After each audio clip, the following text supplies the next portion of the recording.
धन्यवाद साथियों, समय बहुत कम है। मैं फ्रंट अगेंस्ट एनपीएस रेलवे के आर्किटेक्ट डॉक्टर कमल उसरी साहब, राष्ट्रीय महासचिव राजेंद्र पाल जी और हम लोगों के एनईआर मेंस कांग्रेस के केंद्रीय अध्यक्ष अखिलेश पांडे जी और संरक्षक सुभाष दुबे जी, आप सभी का स्वागत करता हूं और सभी साथियों का स्वागत करता हूं डिफरेंट कैटेगरिकल एसोसिएशन से। हमारे क्रांतिकारी साथी जो लगभग 4 साल से फ्रंट अगेंस्ट एनपीएस रेलवे के बैनर तले पूरे देश में रेल के अंदर बिना किसी मान्यता के एक क्रांति कर दी है, उन सभी का मैं बहुत ही हार्दिक स्वागत और अभिनंदन करता हूं। साथियों, मैं अभी सारी बातें सभी साथियों ने रखी है, लेकिन मैं अपनी बात बहुत शार्ट में और बहुत ही सटीक तरीके से रखूंगा। मैं ये कहना चाहता हूं, 2019 के पहले जब डॉक्टर साहब के नेतृत्व में हम लोगों ने northern railway employees union front against NPS railway के नेतृत्व में जागरूकता शुरू किया, यही मानव प्रताप के लोगों ने कहा कि मुझसे कहते थे कि अखिलेश जी आपको लगता है कि अब एनपीएस जाएगी, मैं नाम नहीं लूंगा, मैं नाम के साथ बोल सकता हूं। उन लोगों ने एनपीएस की वकालत 2019 तक थी। 2004 में एनपीएस जब लागू हुआ, इसका भी इतिहास हम लोगों ने खंगाला। उस समय इतने बड़े कर्मचारी नेता थे हम लोगों के, क्या उनको यह एहसास नहीं होगा इस नीति के क्या परिणाम होंगे? लेकिन उन लोगों ने कहीं न कहीं कर्मचारियों का मत क्रिएट किया, कहा कि रिटायर होने पे करोड़ों रुपए मिलेंगे। हमारे साथी भ्रमित हुए। साथियों, अब जागरूकता फैल चुकी है, लेकिन कुछ न कुछ कमी है। हमें अपने दिल से पूछना पड़ेगा।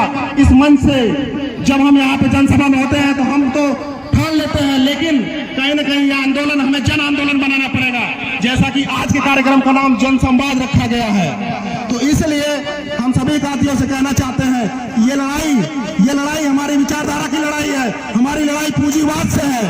पूंजीवाद किसी को नहीं देखेगा। पूंजीवाद, इस भारत के अंदर 2 भारत बन रहे हैं। मैं सीधे शब्दों में बोलना चाहता हूँ, एक अमीर भारत और एक गरीब भारत। अमीर भारत गरीब भारत को निगलना चाहता है और ये सच्चाई का साथ स्वीकार करना चाहिए। कहीं न कहीं हम गरीबी की तरफ जा रहे हैं। सामाजिक सुरक्षा, पुरानी पेंशन, उससे भी आगे निजीकरण, ये लड़ाई खत्म नहीं होगी। मैं एक बात का और आह्वान कर रहा हूँ, ये लड़ाई आपको हर हाल में लड़ना पड़ेगा।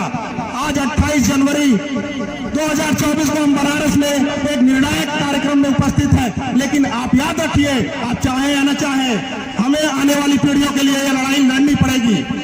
भारतीय संविधान के आर्टिकल 39B में आप लोग गूगल करिए, आपको अभी पता चल जाएगा।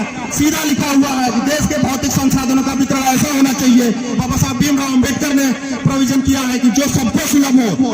आप तमाम रिपोर्टों को देख लीजिए, जैसे हमारे जयंत साहब ने अभी बोला कि ईज ऑफ डूइंग बिजनेस ये एक छलावा है। ऐसे तमाम स्लोगन करे जा रहे हैं जो हमारे लिए बहुत ही खतरनाक है, और हम आप स्वीकार करिए या न करिए। इसलिए हम एक ही नारा लगाएंगे कि दुनिया के मजदूरों एक हो। यह हमारी लड़ाई साझी लड़ाई है और इसमें सब पीछे जाएंगे। इसलिए सभी साथियों से मैं आग्रह कर रहा हूं कि इस कार्यक्रम को सफल बनाए और इस जागरूकता को जन आंदोलन बनाए। यह सिर्फ कर्मचारियों की लड़ाई नहीं है, ये मजदूरों की लड़ाई, किसानों की लड़ाई है, भारत के हर उस नागरिक की लड़ाई है जो इस खूबसूरत भारत जो 75 सालों में बना है उसको बचाना चाहता है। अगर हम ये लड़ाई आज नहीं लड़ेंगे तो बहुत देर हो जाएगी। इसी के साथ मैं अपनी बात खत्म करता हूं और मैं फिर से बहुत बहुत धन्यवाद देता हूं राजेंद्र पाल जी को, जो हमारे महासचिव हैं।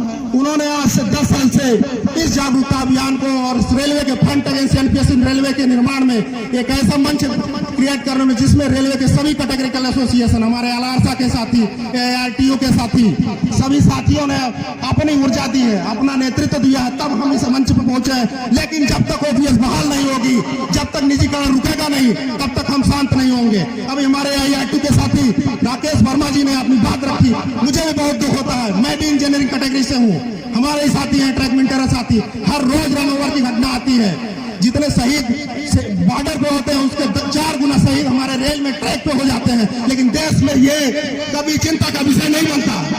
मैं कहना चाहता हूं साथियों, ये खुद हमें लड़नी पड़ेगी, ये हमारी लड़ाई है।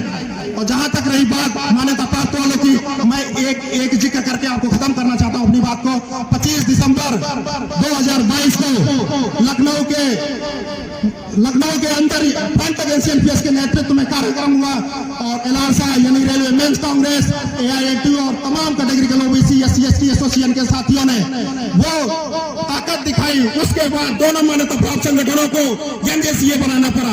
ये डॉक्टर साहब तमाम लोगों के नेतृत्व में संभव है। धन्यवाद साथी, मैं अपनी बात खत्म